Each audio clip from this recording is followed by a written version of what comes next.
All right, we are back. What are we today? July 24th, 7 months into the year, and we're back with Isco for another market update. So, what's going on today, Isco? Anything happening on the mortgage side of things for you? Just month end right now, just make sure all the closings are Yeah. happening on time and all that good stuff. And then, yeah, activities picked up a little bit for us in terms of, again, renewals, refinances, Yep. a little bit less on the purchase side, but getting there. People are now starting to call. So, Yeah. yeah. Nice. Nice. I'm gonna run through the stats here real quick. So, basically, what are we at here? Let's go back here. Average sale price. So, it's new listings. So, new listings are coming down. But this is typical for this time of year. We do see new listings typically come down during the month of August, or sorry, month of July and August, just because a lot of people are on vacations and not able to prep their homes and want to wait till kind of September. Whereas we're kind of going to see that pick up right around here. So that's kind of what's new on the new listing side. So we're down to like 800-ish, yeah, like 700-ish listings per week, which is pretty good if you have listings on the market right now. That's definitely going to help because there's not as much supply available, but we had a whole year of supply building up, so something to keep in mind. But good sign if you are have listings up or have a property that you're looking to sell. This might be a good time to start getting it ready and kind of get it ready for that fall market. Then we're going to go into the solds. So solds are kind of trending similar to what we've had the last couple of weeks, or a couple of years actually. Sorry. So we're trending like we were down the first couple of months, and now we're kind of right on par compared to 24 and 23. We're floating around that 400-ish sales per week mark. We had a big week last week, around 450 sales, but we had a drop before that around 300, obviously because of the Canada Day and all that. But this doesn't change the fact that we have 700-ish listings hitting the market or 800-ish, depending on the week. But yeah, so half the homes are selling, half of them aren't. So keep that in mind, everybody. Average sale price.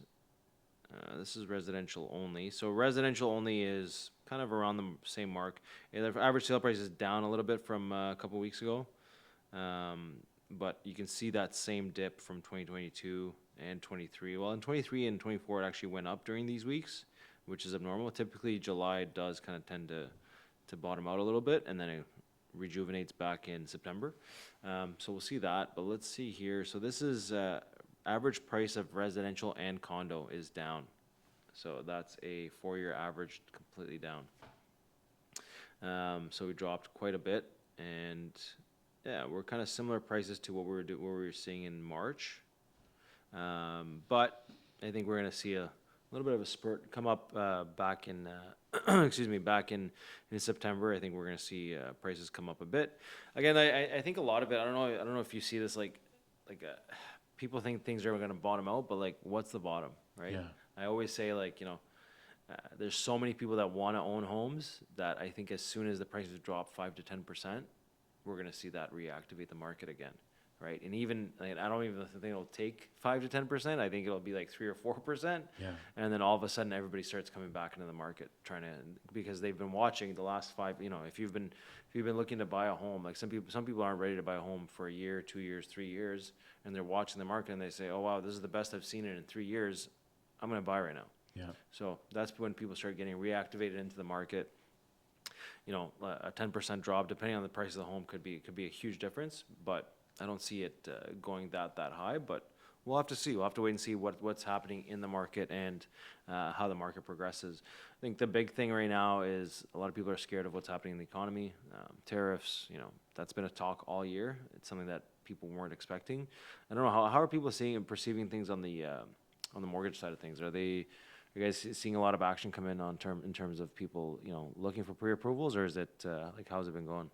I think, yeah, like we've had some people calling on pre-approvals, but a lot of people too have listed their home Mm-hmm. and they're like, well, we're going to wait until we see if our home sells or not, because there's Yeah. no point of getting a pre-approval, getting a mortgage application without us selling our home, because we need to know how much we can put down and so on.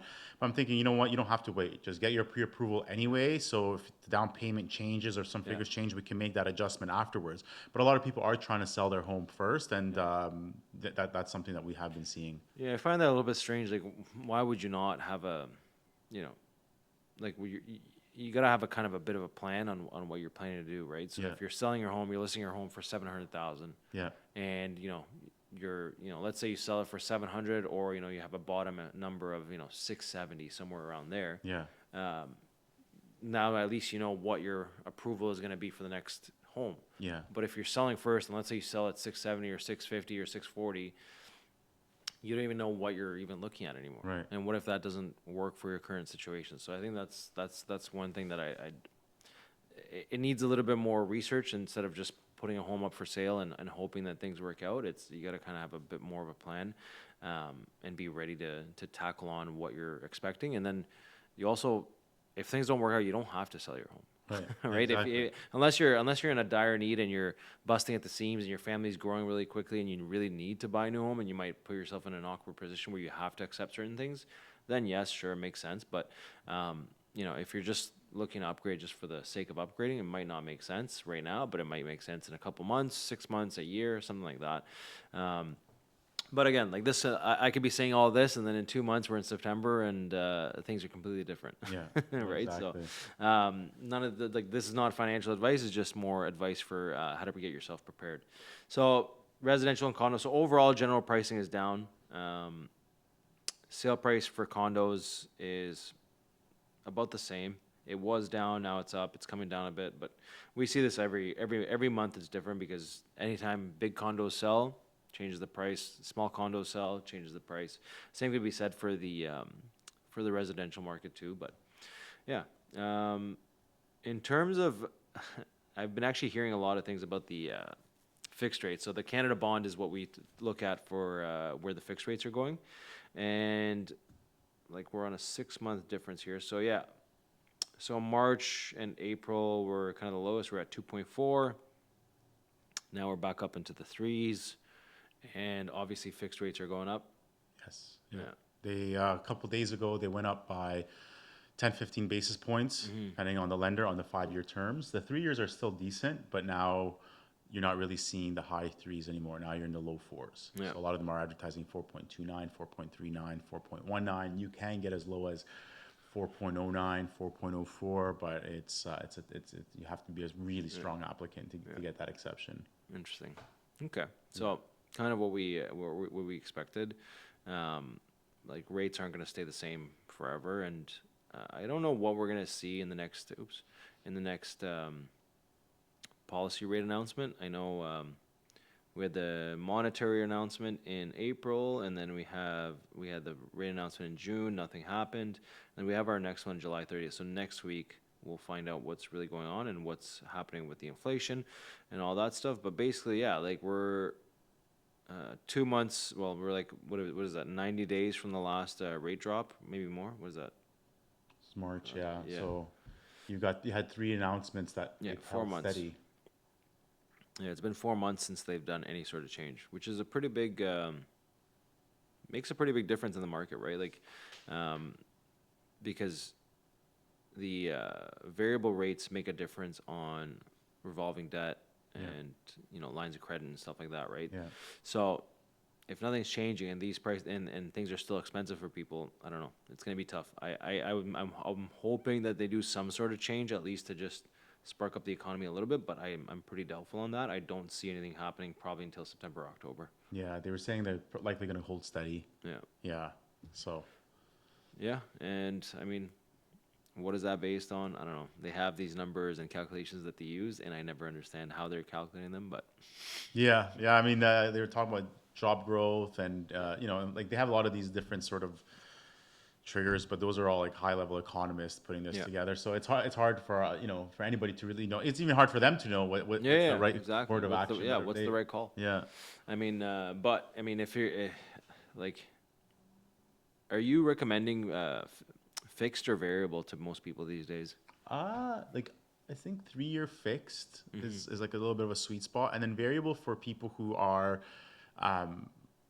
more comfortable with it. The Yeah. thing is, a lot of people like heard horror stories of rates going up, and so they're scared of. So, but after that, they went back into variables. They were like, yeah, let's let's go with the variable. Yeah. Now the variable, the discount is so small. Yeah. Like that's the thing. Like, because on a variable, it's not like you're just getting the lender's prime rate. They're always discounting it, Yeah. and then that's your rate, right? And then you're guaranteed that discount for the 5 years. So I'll Yeah. give you an example. Like Desjardins was doing like prime lender prime minus 80 at one point, Okay. 85, 75. Now they're like lender prime minus 25. Yeah. So it's So nothing. they're not really discounting anymore. So it's Yeah. not. So you're getting fixed rates and variable rates somewhat comparable. Fixed is still a little bit cheaper now, where it wasn't. Yeah, it's interesting, man. Like, and I don't know why they're not promoting the variable. Is it because they know that it's dropping? Is that really it, right? Yeah, Like the rates are pretty high right now.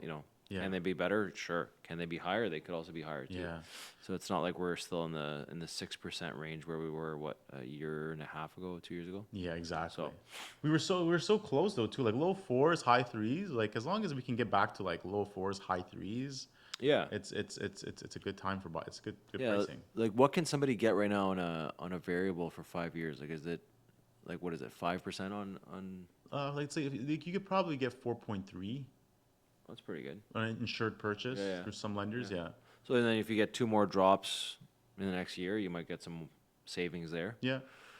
or if they go up. Then you might get, Yeah. yeah, So that's a risk that you have to kind of be aware about, that there is something that could happen there. But I mean, so target percentage, okay. Yeah, like I mean, since last January we've kind of cut in half almost, right? We're at 2.75, and in January last year we're at 5%.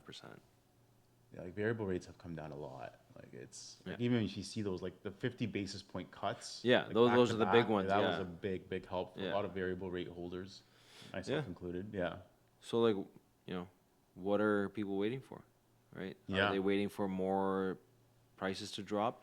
This is really the year of the buyer, I'd say, yeah, because you have so much choice. You can negotiate, and I'm seeing a lot of people not negotiating.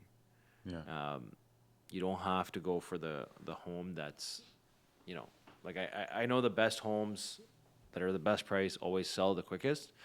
But if you've missed out on two or three homes, it might be worth trying to take a look at something that's on the market, because you could get a significant savings. yeah, That home could be priced pretty decently too, yeah, right? It could be a decent price. It's just not moving because, there's some imperfections that most buyers won't like.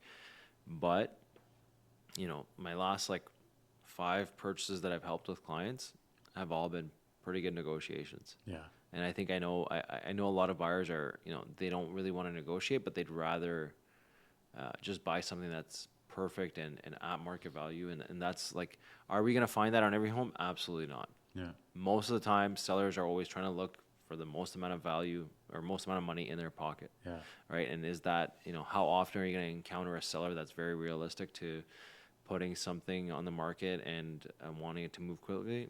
Not as often as you'd think. But a lot of them are open to negotiation, especially if they've been sitting there for 20, 30 days, 40 days, right? The average days on market, I think, is like 29 right now. So it's like the average is 30 days. So it's yeah, like if you're a seller, it's not time to panic yet, especially during the July month. July and August are typically slower months. Like we've seen that. Like we're gonna see that, right? Like there's very little listings because people are on vacations, people are getting ready for school. A lot of the people that bought in the peak are now moving in, yeah, right? So the next round is gonna be this right here, and these people are gonna have, anybody that's listing around here or has a property up for sale at this point, you have kind of until November, October, November to sell.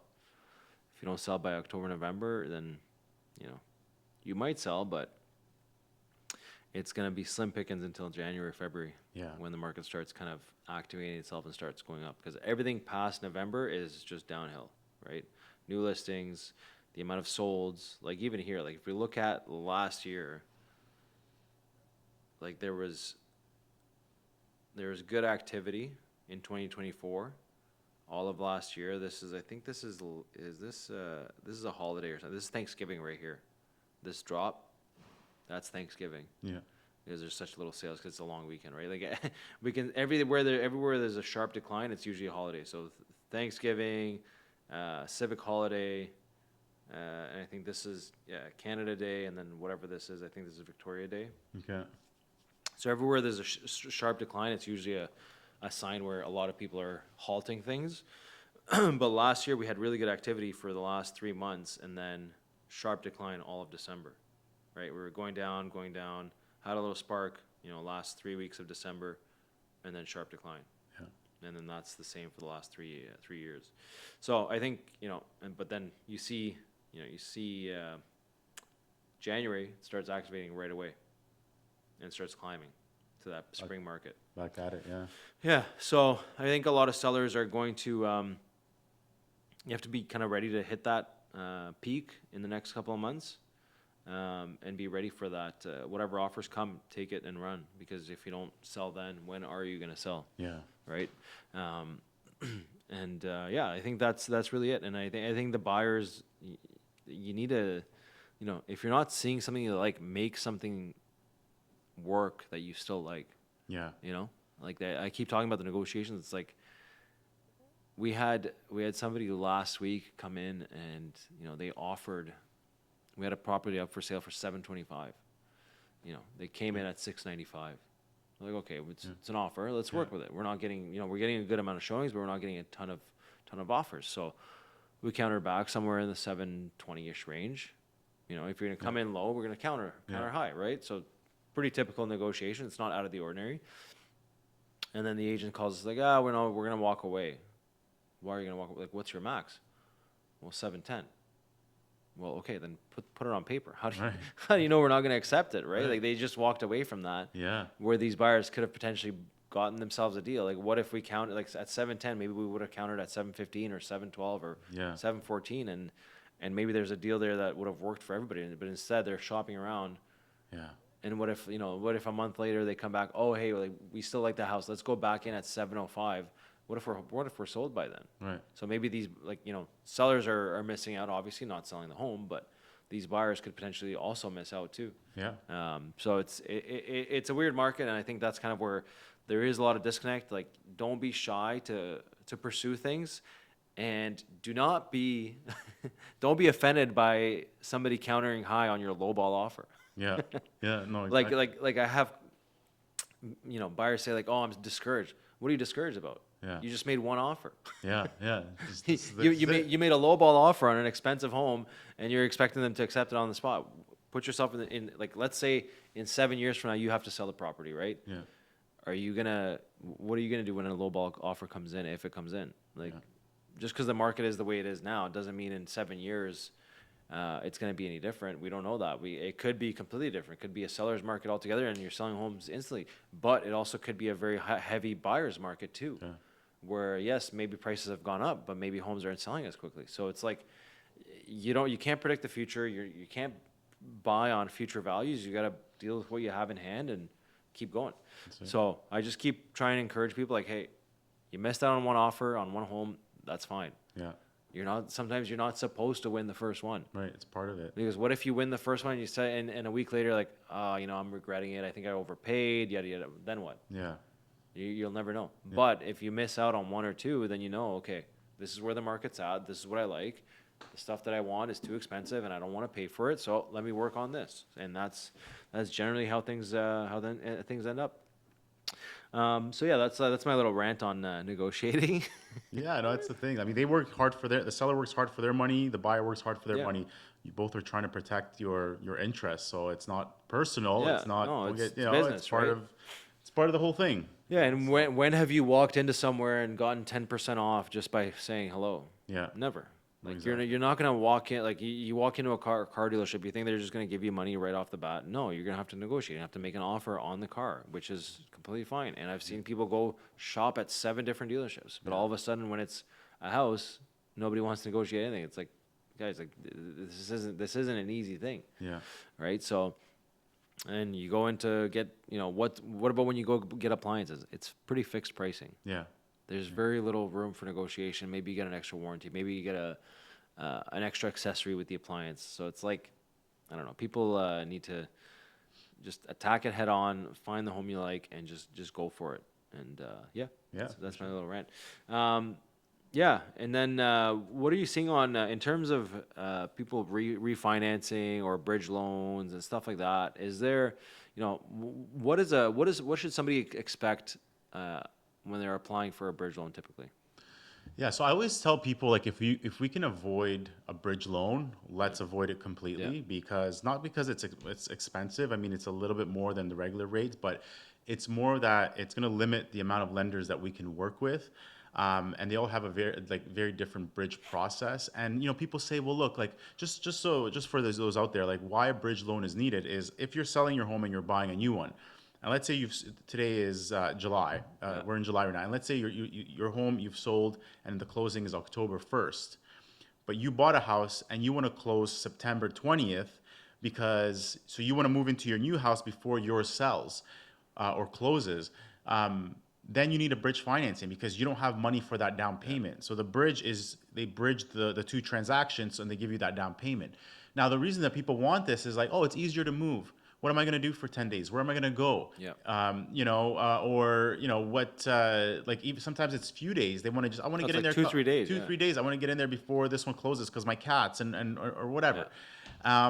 But look, call family, put yourself up in a hotel if you Hmm. can, and Airbnb. Airbnb, stay there for a couple days, and then just wait for that to Yeah, close. Because it's better to have, though it's stressful to have your purchase and sale close on the same day. The ideal situation is to have your sale close before your purchase, at least a week, and then you go in, you have your money, and then you put it in there. yeah, But if you do need to do bridge financing, so what they're going to look for is that a firm sale, with the exception of one lender. I'll get to that a little bit.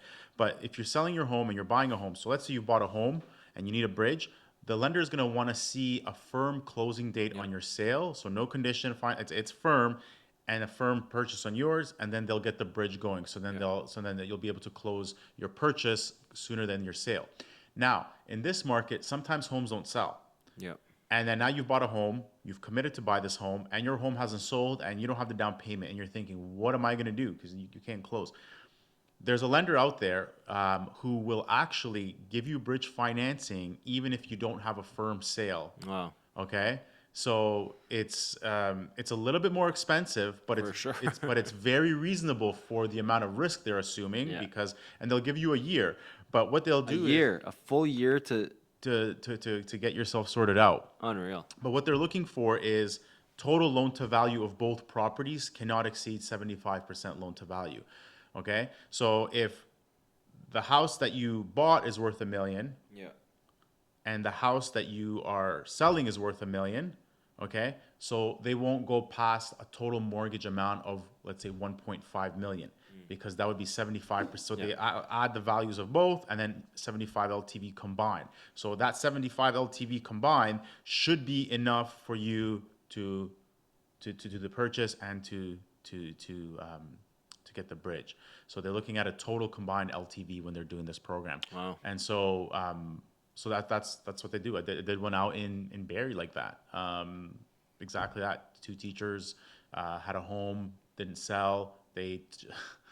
They had an offer which was like I say 10 or 15 grand like from where they wanted to be, And they said no to it. and they said no to it, Yeah, and they had to not they didn't sell. The house is still not sold. yeah, And they had to take this bridge financing, which was expensive. And they said, "Oh, we should have just taken this offer. We should of have just course. taken this offer," that sort of thing. So, long story short, for them, they ended up turning one of them into a rental.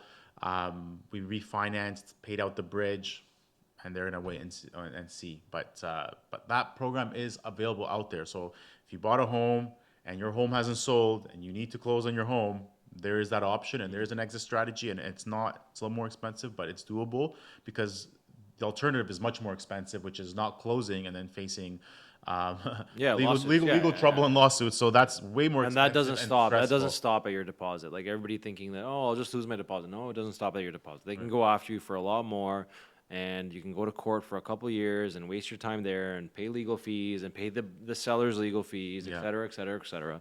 And yeah, that's not somewhere where you want to be, especially if you're a first-time home buyer or upgrading from your first home to a nice home to a bigger home. That's not where you want to be, especially in this kind of economy. It is very, very risky, especially for those kind of people. But that is a great option. Yeah. I'll say one thing though. When you get an offer, and if it's the first offer you've ever gotten on your home and it's decent, it's likely going to be the best offer for the next 6 months. Well, yeah. So don't say no to like try and like this is what I'm talking about on the negotiating side. Try and make every offer work. Yeah. Everybody has to win a little bit. Everybody has to lose a little bit. Yeah. That's it. That's it. Buyers win a little bit. Sellers win a little bit. Everybody gives up a little bit. That's that, and everybody makes it work.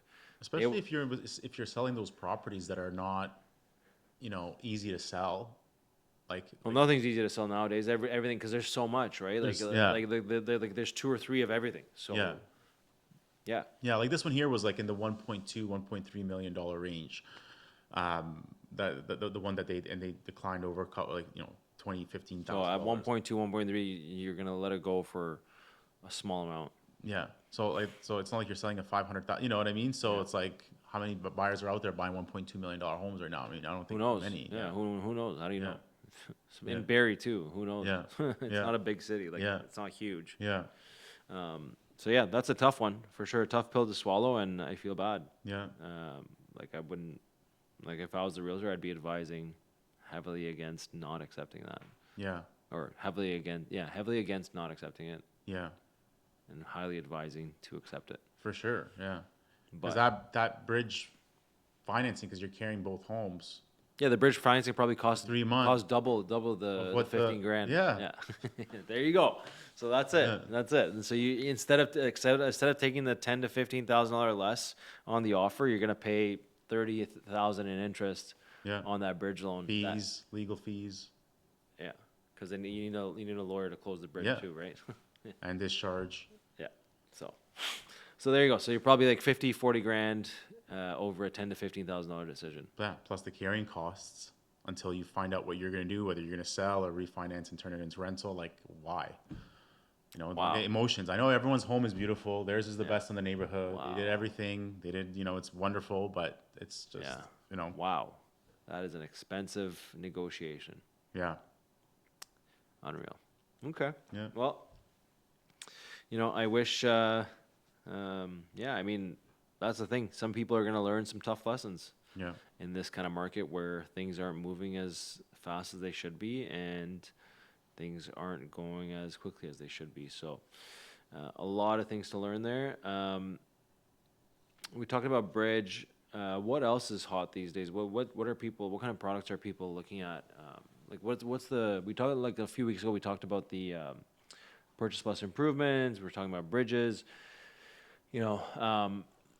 How quickly if somebody's putting their home up for sale, are they engaging you guys right away, or are they waiting till their home is on the market and then engaging a mortgage broker? A lot of times, like they're waiting to sell their home.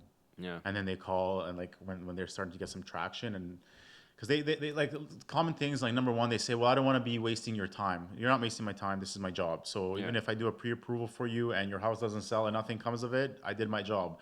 That's Like it. I'd rather have you do that than sell the house and then, oh my god, let's get it pre-approved right away, and then we don't know. So don't worry about wasting, like that's our job. So Yeah, exactly. like get the pre-approval even if you're buying in 2 years. I don't care. Like we'll do it right now. But yeah, so they want to do, and then they say, well, we didn't know how much we're going to put down because we didn't know what our house is going to sell for us. Once you're pre-approved, it's very easy for us to increase 10, Yeah. 15, 20, 30 grand down and calculate a new payment. It's not a big deal. Yeah.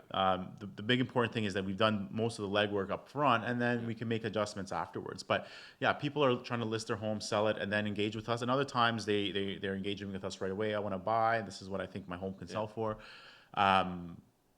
Yeah, so that it's just really depends. Yeah, it's a challenge. I find like preparation is really key in moving around in real estate and and mortgages and stuff like that. It's a couple of months difference changes your whole life sometimes. Yeah. It's very interesting to see, and it's scary sometimes too, right? Like if you didn't, let's say you sold your home, you say, oh, whatever, I'll do a 45-day closing. Yeah. For the sale of my home. So, and then you're just starting your pre-approval now, and you have 45 days left. Well, the clock's ticking. Like you have, what if it takes you a week to get all your documents? Yeah. Because some people aren't that quick with their documents. Right. Some people take their time. They're busy. They're working. Yada yada yada. They just dealt with the sale of their home. So Yeah. you take a week to get all your documents together. Yeah. Then you have what, 37 days or Right. 38 days, whatever it is, right? So then you you have basically a month to find the home, but you don't. You really have a week, because who else is going to accept a 30-day closing? Right. Yeah. There's very few Yeah. homes out there that can close quickly, right? Yeah. Not every, like some people are like the average closing date is, let's say 45 to 60 days. Yeah. And 90 is considered kind of a little bit of a longer period, but 30 is considered very quickly. 2 weeks is considered urgent, Yeah. right? And there's some lawyers that can't even close in 2 weeks, Yeah. right? It takes like when you get a 2 week closing, like Oh, it's an it's incredible amount of stress on the financial side because yeah, let's say you have all the documents. Let's say you have every document. Well, it's going to take 2 days, let's say, for the lender to review it. Lender reviews it. Then it takes a day for you to review and sign. You're going to sign it. Then if we have to send out an appraiser out there, that takes a couple of days. Then the lawyer has to get instructed. What if you have to get discharged? What if you have to you have to set up your insurance? It takes an incredible amount of resources to close that quickly. And it's like, why? Yeah. You can avoid it. Sometimes you have emergencies like that, but try to avoid it. Try to plan. yeah. No, it's yeah. Yeah. Stuff. Nothing that's is it like yeah. Like it goes back to planning. You really gotta plan things out, map it out, make sure it's all ready and set in stone, and that way you know which route to take. Yeah. How are you seeing things on the investor side of things? I'm just gonna pull up. I wanted to kind of go through this a little bit. What's your thoughts on the investment market nowadays? Yeah. I mean, how like they're selling, but I find that a lot of times when these investment properties have, especially multi-units, have tenants that are underpaying Yeah. rent or like under the market value, it doesn't make sense.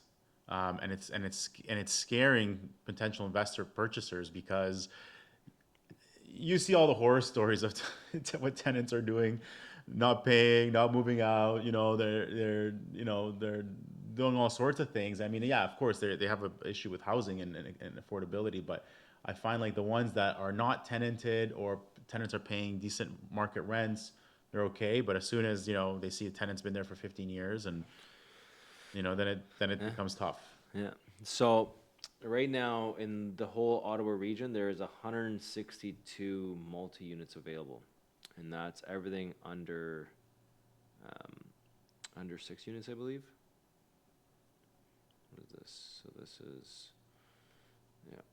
this is 3.5, 2.7, 2.6. I feel like we saw Yeah, we saw. we saw that one yeah, like well, yeah, like a the couple 400 months yeah, ago, look, right? 400 days. Yeah. This one we did see as well.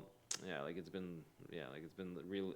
They've just been changing the price by 50 grand every. Yeah, Yeah. they started at 3.5 or 3.45 way back in 2022. Yeah.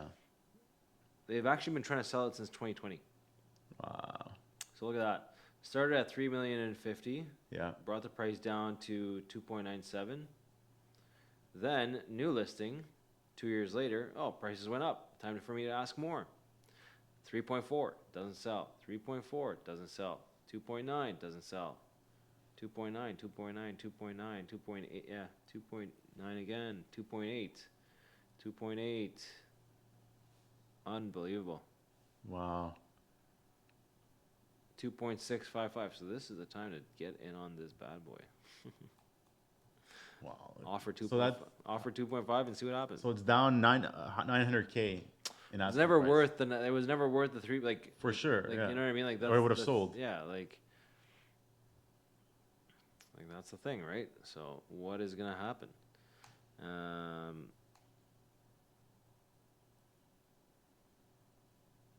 Yeah, like there's some pretty nice stuff here, all expensive. Let's go down to something a little bit more reasonable. So there's like for me, like if you're looking for a beginning investment, you got to start looking at the 1.5 range, right? Yeah. Um, There's a 6 unit for sale for I think like 1.35, 1.4. older building, 6 units, doesn't look like anything like this, but Dude, look at this. This is a triplex. how much is that Okay, going brand new triplex in Craig Henry, for? Wow, 1.5. But look at this thing. It's beautiful. Wow. And guys, if you notice the pricing, right? What they priced this at, 1.499. Is that for marketing? Yes, but why else? Is because you can, assuming you have enough income, you can do owner occupied plus rental on this. Yeah, look at this thing. It's a corner lot. You could probably fence in some more stuff around here and actually have 2, 3 backyards Yeah. for each unit. Like, this is gorgeous. Yeah. And you can do this, you don't have 20, you need 20% down. You can Yeah. do you can do an insured purchase now with the new law rule change. That's exactly it. So those apartments probably rent out for, I mean, I don't know how much $2,000. Like, let's see if it's like what market rents would be. so unit 5A, $3,500 a month, 1,500 square feet. Okay. 2-story, three. Yeah, so that's a two-car garage. Then unit 5B, 1975. Okay. Unit 5C, 1995. Yeah, like this is unbelievable. So Okay. you have $4,000 in rental income. Tenants pay all utilities, water is included. Yeah. So let's say you rent out the most expensive space and one of the other ones for, $2,000. Now you're getting 4,500. Or how much is that one rented out? 35. So now you're getting Yeah, the big one is rent. So the 35, big so you get- unit with the two-car garage gets 3,500. Yeah. Or you could use that as your primary residence. Yeah, but even if you like, let's say you wanted to you're okay with living in one of the other Yeah. units, like you could get $5,500 a month in rent, live in one of the units, buy it with minimum down payment, and that's quite a bit of money, and you're building equity. And you have a two. Like, yeah, it's pretty sick. Yeah, So like, yeah, location too. It's right in the city. It's Craig Henry and Winlock and Elviston, right off of Shoreham. Yeah, it's a great location. Like right here. This is Greenbank. Yeah, pretty sweet spot. yeah, Yeah, if I was a first-time home buyer looking at something interesting to invest in, I would probably buy this. yeah. Like at 1.5, yes, it's a lot of money to take on. It is for sure, but you know, are you gonna rent a condo in a condo building? Right. You know, what if you have a good like what do you need for something like this? 125,000? So you're gonna need 5% on the first 500K, so that's gonna be 25,000. Okay. And then let's say so 10% on and so 125 grand, let's say. So let's do this. 1.55. Yeah. What is that? Did I do 500? One more zero. Okay. So what do we need for down payment? 125, you said, or 125. 125,000? What rate do you think we can get for something like that? You could get, let's say, go 4.09%. 4.09. And we're can we do that on 30 years? Yeah. Okay. Like this one here is not going to account for the mortgage insurance premium, but because you can do an insured loan, but So, yeah. So let's say, whatever. Let's say okay. So let's say it's 6,800. yeah, month. 6,800, right? Let's just say, So we're at 6,600 right now without the premium, but like we're also factoring no negotiation on the price. Right. Right. So Yeah. let's say whatever we can get. Let's say we get it for 1.450. Okay. Calculate that. Oops. What did I do wrong? I think the comma. Down payment. Or- Oh, it's because it's on percentage. Switch that.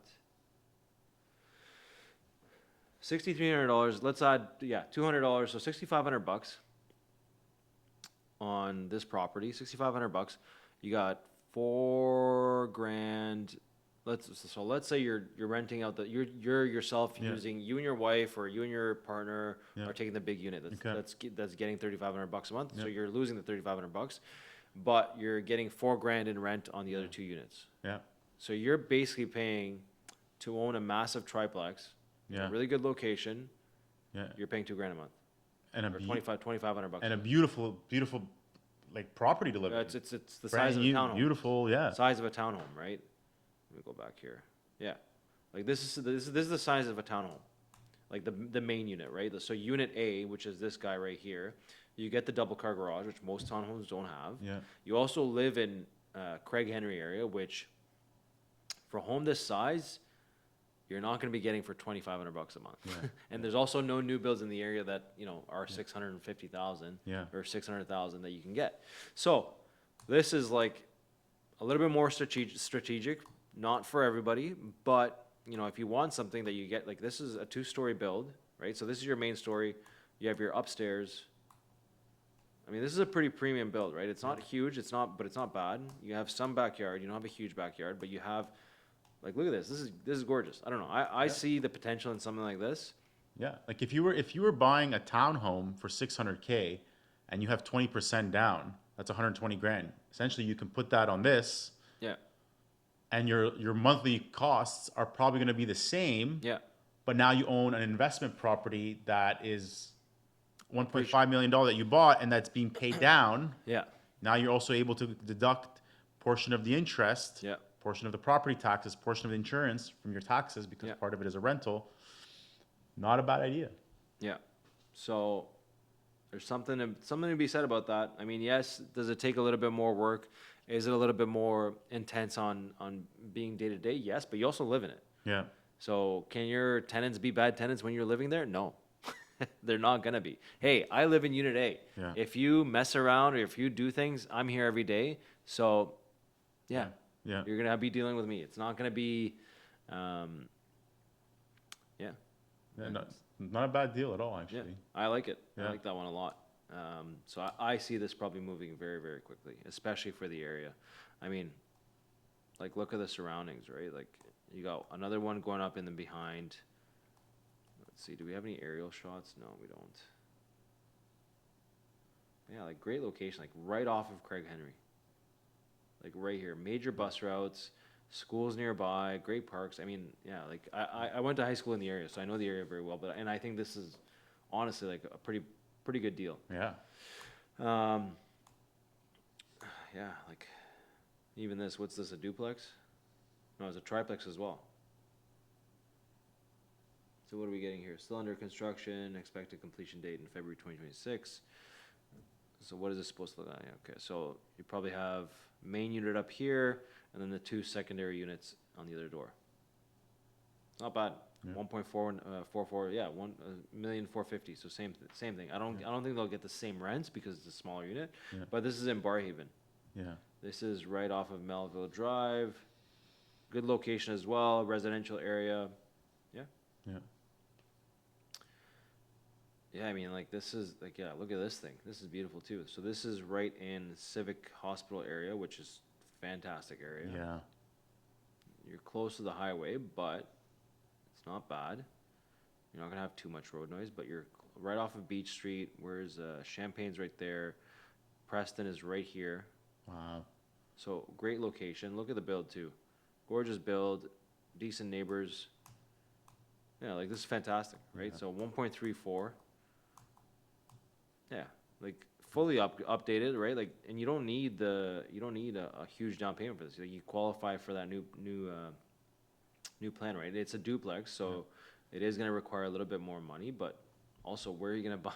Where are you going to buy something that you can live in, that's move-in ready, in the city? Yeah. And look at that, huge park. Like, yeah, you don't have, Paved. yeah, paved parking. You don't have a yard, but you have tons of parks nearby. Yeah.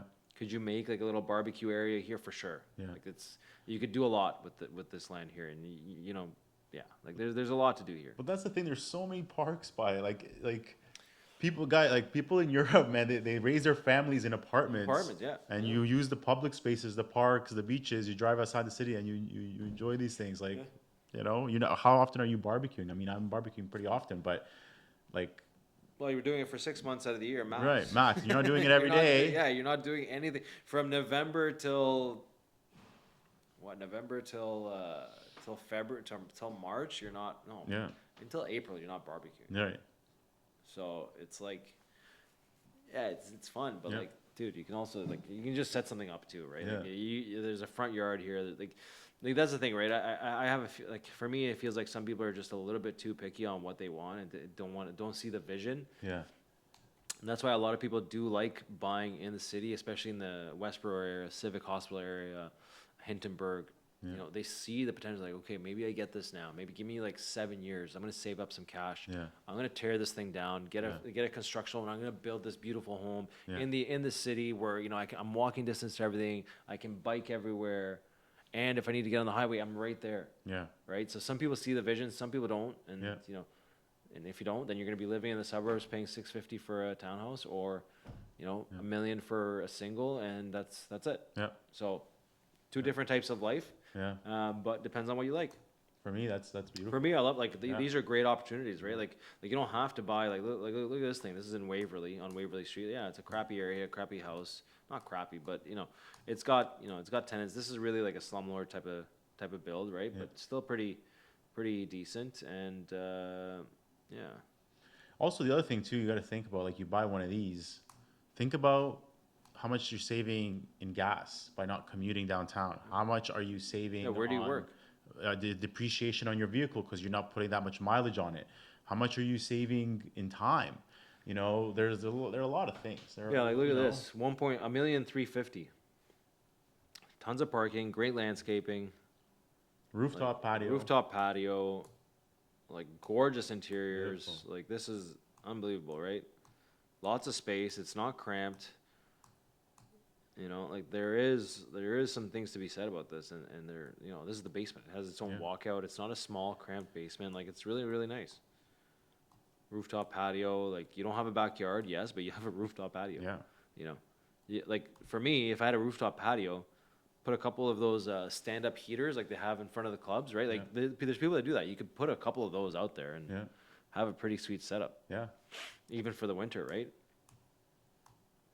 But there is, like, I don't know, there's, like, yeah, you have parking for 1, 2, what is this a duplex, or? Yeah, this is a duplex. Still $1,350,000. Currently, 4-bedroom upper unit currently rented at $5,500, Wow. and high-end lower unit rented at with projected rent of $2,500. Let's say it's not Yeah. 25. Let's say it's 2,200. Still, Yeah. it's a huge difference. At least somebody's helping you pay that crazy mortgage. Like, Yeah. if you're looking for a 4-bedroom townhome or a 4-bedroom home, like, you got a pretty big family, so you know, you probably have dual income and stuff like that. Yeah. So that's not bad. And you're still in the city. You're in kind of Vanier-ish area. Yeah, right off of, actually you're in Columbus. And these the fact that, like, also have rent helps you qualify. Yeah. Don't get scared of the purchase price because you're not pre-approved for that amount now, but you can also add over $60,000 in income Yeah. into your application, which could mean the difference between qualifying and not qualifying. So, Yeah, so I think, I mean, different types of investors for different things. I think there's lots of different avenues, and people have to be a little bit creative, especially when the market and the economy is like this. I think going through that was very interesting for me because there's, you know, if I could go back 15 years and see what was available, I wouldn't have been buying a condo or townhome. I'd been buying something like that. yeah, You know, and even if it was just me plus a couple of roommates, I would have done that. yeah, Why not, right? Yeah. Like, there is some cool stuff out there, some really nice products that could make it work. And those properties are sitting because investors like that aren't looking at it, right? Like, there's not, yeah, like, people aren't savvy to look at that. Like, nowadays they call it house hacking, right? Yeah. But, you know, it's just, you got investors looking at it. You don't have people that are young and motivated to get into something like that, to try and house hack or whatever. Yeah.